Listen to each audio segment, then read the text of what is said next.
आपने बस इतना सा करना है, जैसा ये दास कहे उसके अनुकूल करके देखो।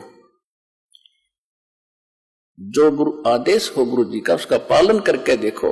भाई जो गुरु बचन पे डट गे, कट गे फंद 84 के, कट गे फंद 84 के, कट गे फंद 84 के।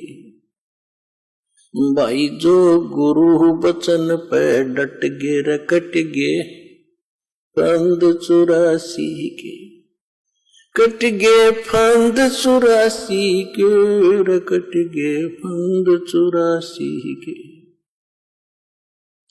वस्तु मिली ठोर की ठोर, मिट गी मन पापी की दोर। वस्तु मिली ठोर की ठोर, मिट गी मन पापी की दोर।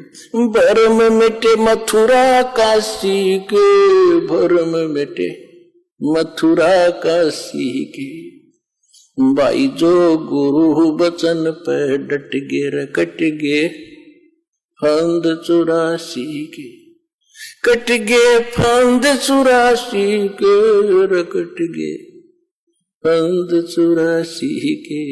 भाई जो पुणात्मा, इतनी सी बात है। नकली गुरुओं के वचनों पर भी बहुत से श्रद्धालु डटे हुए हैं, उनको संत परम धनी मान गए, लेकिन अंत में दोनों को ही धोखा लगेगा। झूठे गुरु के आश्रय कदे न उदरे जीवे, सच्चा पुरुष कबीरे है आद परम गुरु पीवे। झूठे गुरुओं के से भी मोक्ष नहीं होगा। पहले गुरु मिले, फिर वचन पर डटे, फिर देखना संसार का भी सुख और परलोक भी सुधरेगा आपका। तो वो सतगुरु, क्योंकि पुण्यात्माओं अपनी महिमा परमात्मा ने भी खुद ही बतानी पड़ी, लेकिन जिनके गले ना उतरी वो हार में रह गए, और जिनके वह बात सच्ची लगेगी उनका उद्धार हो गया। हम ही अलख अल्लाह है कुतुब गोस और पीरे, गरीबदास खालक धनी हमरा नाम कबीरे। ए स्वामी सृष्टा में सृष्टि हमारे तीरे, दास गरीब अधर बसो अवगत सत्य कबीर। रामानंद जी से परमात्मा अपनी महिमा बता रहे थे कि मैं सारी सृष्टि का रचने वाला हूं, मैं पूर्ण परमात्मा हूं, मैं ऊपर रहता हूं, जिसको तुम अवगत कहते हो, जिसकी तुम्हें ज्ञान नहीं उस गति का। लेकिन ये गले उस समय रामानंद कर नहीं उतर रही थी, उल्टा गालियां देने लग गया। तो छोटी जाति का नीच बालक छोटा सा तो क्या बकवास कर रहा है, अपने आप को भगवान मान बैठा। और जब रामानंद जी को परमात्मा सचखंड सतलोक जहां मालिक रहते हैं वहां लेकर गए और फिर वो वापस छोड़े, बोलत रामानंद जी सुनो कबीर करतार, गरीबदास सब रूप में तुम ही बोलन हारे। दो ठोर है एक तू भया एक से दो, गरीबदास हम कारणे तुम आए हो मगजो। अपनात्मा यही स्थिति उस प्राणी की होगी जिसको आप बाहर जाकर किसी से कहोगे कि आज पृथ्वी पर सतलोक आश्रम बरवाला में हमारे गुरुदेव जी पूर्ण संत आए हुए हैं, सतगुरु है एकमात्र, लेकिन वहां आपको बहुत कुछ सुनना पड़ सकता है रामानंद जी की तरह। जैसे कबीर जी के बारे में गलत बोला, फिर कभी मालिक दया करेंगे, उसकी सद्बुद्धि होगी, जब यहां आएगा प्रमाण देखेगा, फिर वो भी आपकी तरह ही गुण गाएगा कि सचमुच अगर संत है तो पृथ्वी पर एक ही है, सतलोक आश्रम बरवाला में ये दास बैठे। इसलिए बार बार कहना पड़ता है, अपनी महिमा आप ही बतानी पड़ती है।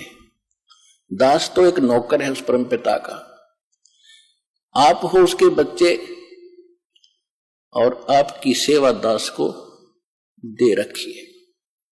और कोशिश यही रहेगी कि भगवान से डर के मालिक के बच्चों की नौकर जो सेवा करता है उसकी नौकरी बनी रहती है।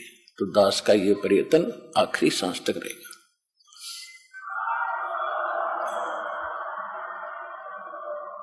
तो प्रसंग चल रहा है कि जब ऐसी परम शक्ति है उसकी खोज करनी चाहिए जिससे सारा ही सुख होता है। और आपको तो खोजा खाजा मिला हुआ है, दास बता रहा, प्रमाण दे रहा है। और उस परमात्मा कबीर इज गॉड, 6 तो गवाह है दास के पास, 6 गवाह उस पर कबीर इज गॉड। कौन कबीर? धानक रूप रहा करतार, वो काशी के अंदर जो धानक दुल्हा था वो भगवान, और सारे सदग्रंथ गवाह। और फिर भी ना समझ में आओ तो बता, फिर परमात्मा कहे फिर हम क्या करें? फिर कौन सा तरीका अपनाएंगे आपके लिए, भगवान को पहचानने के लिए और उससे गुण लाभ प्राप्ति करने के लिए? तो पुण्यात्माओं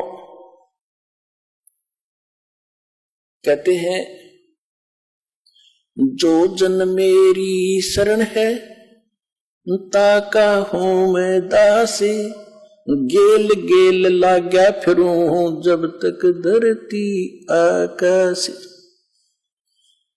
कबीर परमात्मा कहते हैं, जब से तुम यहां आए हो मेरे को छोड़कर सतलोक से, और तुम्हारी ये दशा आप देख ही रहे हो पुण्यात्मा, घड़ी कहने की जरूरत नहीं, क्योंकि आप बुद्धिमान हो, ज्ञान भी समझ रहे हो। जो ज्ञान दास दे रहा है ये मेरा नहीं है, इस दास का नहीं है, ये तो उस परम पिता परमात्मा कबीर जी का दिया हुआ ज्ञान है। और भगवान की का ज्ञान झूठा नहीं होता, 100% सत्य होता है। तो इसमें ये तो सोच लेना कि जो ज्ञान दास दे रहा है ये गॉड गिवन है, और भगवान का दिया हुआ ज्ञान ये गलत नहीं हो सकता। इसलिए अपने दिल को डांटो, मन को रोको इसके ऊपर कि सचमुच यही सच सब कुछ है, साधना भी यही ठीक है, भगवान भी यही है, हमारे सदग्रंथ प्रमाण देते हैं और महापुरुषों ने भी इसकी गवाही दी है। तो ये सबसे पहले ये निश्चिंत होना चाहिए कि कबीर इज गॉड। जब आपको ये पक्का हो जाएगा कि परमात्मा कबीर जी है, और कौन कबीर? उन गवाहों ने जो विटनेस है, महापुरुष आदरणीय धर्मदास साहिब जी, आदरणीय गरीबदास साहिब जी, आदरणीय मुल्कदास साहिब जी, आदरणीय नानक साहिब जी, आदरणीय दादू साहिब जी, आदरणीय गरीबदास साहिब जी, गांव छुड़ाने जिला दुर्जन हरियाणा वाला, और आदरणीय गीसा दास साहिब जी, गांव खेखड़ा जिला बागपत उत्तर प्रदेश, और काशी वाले स्वामी आदरणीय रामानंद जी महाराज। तो ये दास के पास गवाह है, विटनेस है उस परम पिता के कि who is God, Kabir is God. Who Kabir?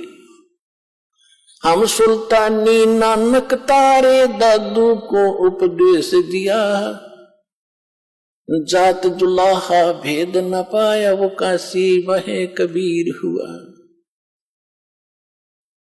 कि हम सुल्तानी नानक तारे, गरीबदास साहिब जी कहते हैं कि हम सभी इंक्लूडिंग मी, अब्राहिम सुल्तान अधम बलख बुखारे के राजा, मुसलमान, और दादू जी और नानक जी, हम सबको पार किया। किसने? वो जाति जुलाहा भेद नहीं पाया, वो काशी माहे कबीर हुआ। अनंत कोट ब्रह्मांड का एक रति नहीं भारे, सतगुरु पुरुष कबीर हैं जो कुल के सिरजनहारे। जो जन मेरी शरण है ताका हूं मैं दास, गेल गेल लाग्या फिरूं जब तक धरती आकाश। जो बच्चा गौ की नजर में यूं साईं को संत, भक्तों के पीछे फिरे वो भक्त वत्सल भगवंत। हमारे भगवान कौन है?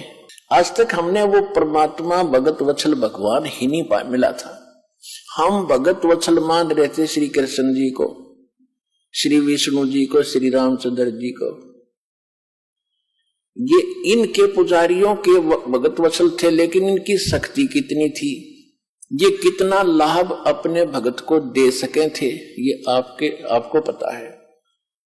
तुम कौन राम का जपते जापम, तात कटे न ये तीनों तापम। तुम किस भगवान का आसरा लिए बैठे हो जिसे तुम्हारे 3 ताप भी नहीं कट सकते।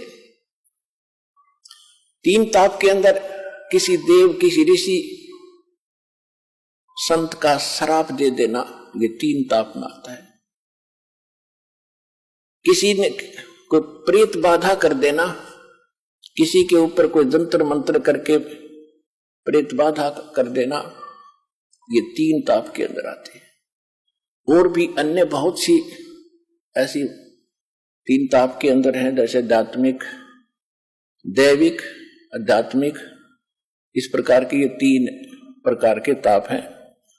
देहिक, तो इन सभी तापों का नाश भी परमात्मा कर सकता है। हर तरह के किसी भी प्रकार का कष्ट आध्यात्मिक मार्ग से संभव हो सकता है। लेकिन अब परमात्मा ने ये मार्ग ऐसे समय में शुरू किया है कि हमारे कर्म इतने बिगड़ गए कि उस स्थिति में आने के लिए कि हमारे ऊपर आध्यात्मिक सारी क्रियाएं तुरंत असर करें, उसमें बहुत टाइम लगेगा। हम इतने भक्तिहीन हो लिए, इसलिए मालिक ने आपको वर्तमान में विज्ञान ऐसी दे दी आप ही को कि आपके छोटी मोटी कोई कष्ट शरीर में है तो उसके साथ थोड़ी बहुत जो भौतिकता से भी उसका ट्रीटमेंट करें बॉडी का। तो उसके लिए बढ़िया, आजकल जैसे पहले हमने देखा, हम छोटे छोटे थे, हमारे दादा जी देखे, सिर में दर्द हो जाता, कपड़ा बांध कर और 3-3 दिन दुखी रहते, ना काम कर पाते। एक छोटी सी टेबलेट ले ली, खा कर टेबलेट 10 मिनट में कितना घूमो फिरो, कोई कष्ट नहीं। और उसमें ऐसा सिर में दर्द हो जाए, उसका ट्रीटमेंट ना हो तो भक्ति तो होए कोई ना, और दर्द याद रहेगा। तो मालिक ने आपके लिए ये सब व्यवस्थाएं कर दी हैं। थोड़ा बहुत अपने इस भौतिकवाद का भी सहारा लेना जो मालिक ने ही दे रखा है। फिर कुछ दिनों के बाद क्या होगा, आपको धीरे धीरे इनकी आवश्यकता ही नहीं पड़ेगी। फिर वो आध्यात्मिक क्रियाएं तुरंत काम करने लग जाएंगी जब आपकी भक्ति, धर्म, कर्म उभर जाएंगे। तो पहले ये थे ही नहीं, ये वेद भी बाद में प्रारंभ हुए। सतयुग में तो कोई ऐसा था नहीं, भक्ति से ही ये झाड़े झूड़े लानिए थे, ये तकरीबन बात सेट थी। लेकिन झाड़े लानिए भी नकली और लुआनिए भी नकली, सारे फेल होते जा रहे। तो वो झाड़े अलग चीज, हमने नहीं लगवाना झाड़ा, क्योंकि झाड़ा लगाने वाला अपनी भक्ति खत्म करता है, लुआने वाला उसका ऋणी हो रहा है। हमने ऐसा मंत्र दे दिया आपको, इसको सारे झाड़ों का झाड़ा, यही मंत्र है जो हमने आपको दे रखा। इसके बाद कहीं ऐसी गलती ना करना, ये तो एक ज्ञान बता रहा हूं आपको, ऐसा होता है।